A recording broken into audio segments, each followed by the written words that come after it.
Wicket উৎসবে অংশগ্রহণ করে এবং এটা তাদের ক্যালেন্ডারের পার্ট হয়ে গেছে।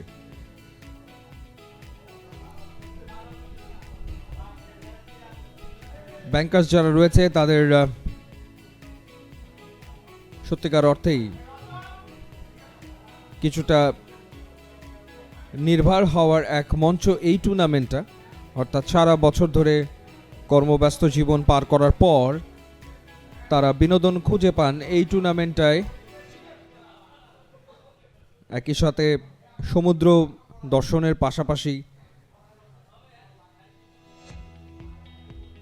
ক্রিকেট খেলায় মেতে ওঠার একটা দারুণ সুযোগ তাদের জন্য এই ব্যাংকার্স কাপ টুর্নামেন্ট।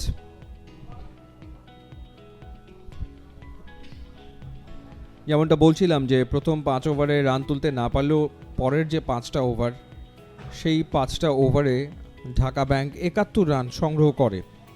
এর ভেতরে ষষ্ঠ এবং যে সপ্তম ওভার, সেই 2 ওভার থেকে তারা তুলে নেয় 44 রান।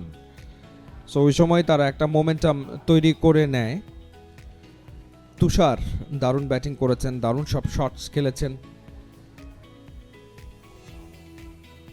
কখনো মিড উইকেটের ওপর দিয়ে, কখনো এক্সট্রা কভারের ওপর দিয়ে বড় শট খেলেছেন।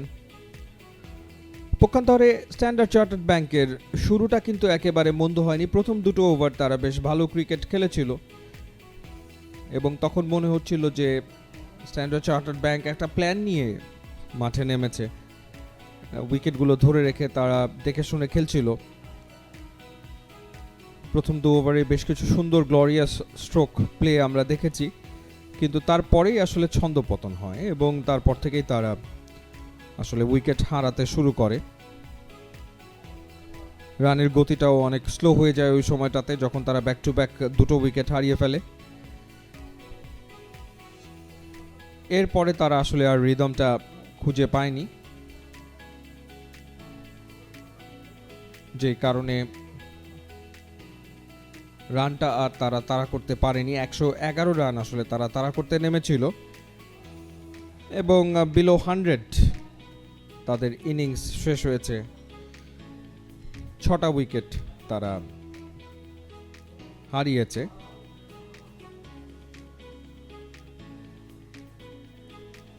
শেষ 2-3 ওভারে ঠিক যে ধরনের ব্যাটিংটা প্রয়োজন ছিল সেই ব্যাটিংটা করতে না পারার কারণেই স্ট্যান্ডার্ড চার্টার্ড ব্যাংক ম্যাচটা হেরে যায়। যদিও এইচএসবিসির এগেনস্টে তারা খুব ভালো ক্রিকেট খেলেছিল, এইচএসবিসিকে তারা পরাস্ত করতে সক্ষম হয়েছিল,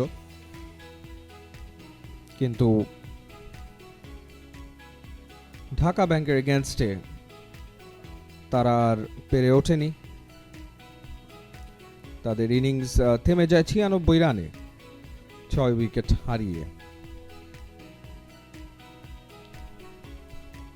এবং এই ম্যাচটা জিতেই মূলত নকআউট রাউন্ডে চলে আসে ঢাকা ব্যাংক। এ নিয়ে তৃতীয়বারের মতো এই টুর্নামেন্টে পার্টিসিপেট করছে Dhaka bank PLC.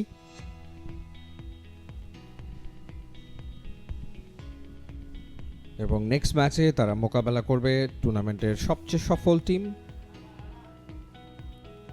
Very strong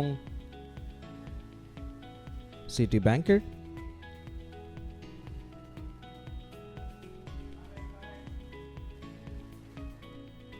toss এরই ভেতরে হয়ে গেছে এবং টসে জিতে প্রথমে ব্যাট করার সিদ্ধান্ত নিয়েছে city bank.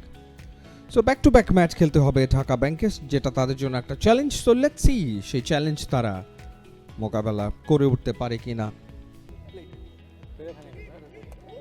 Well, the match summary. Dhaka bank 110 করেছে 4 উইকেটে, তুষারের ব্যাট থেকে এসছে 55, মাজিদুর করেছে 21, কামরুল করেছে 12 রান, রাসেল করেছে 5 এবং স্ট্যান্ডার্ড চার্টার্ড ব্যাংকের আদিপ 9 রানে 3 উইকেট নিয়েছেন, শরণ নিয়েছেন 19 রানে 1 উইকেট।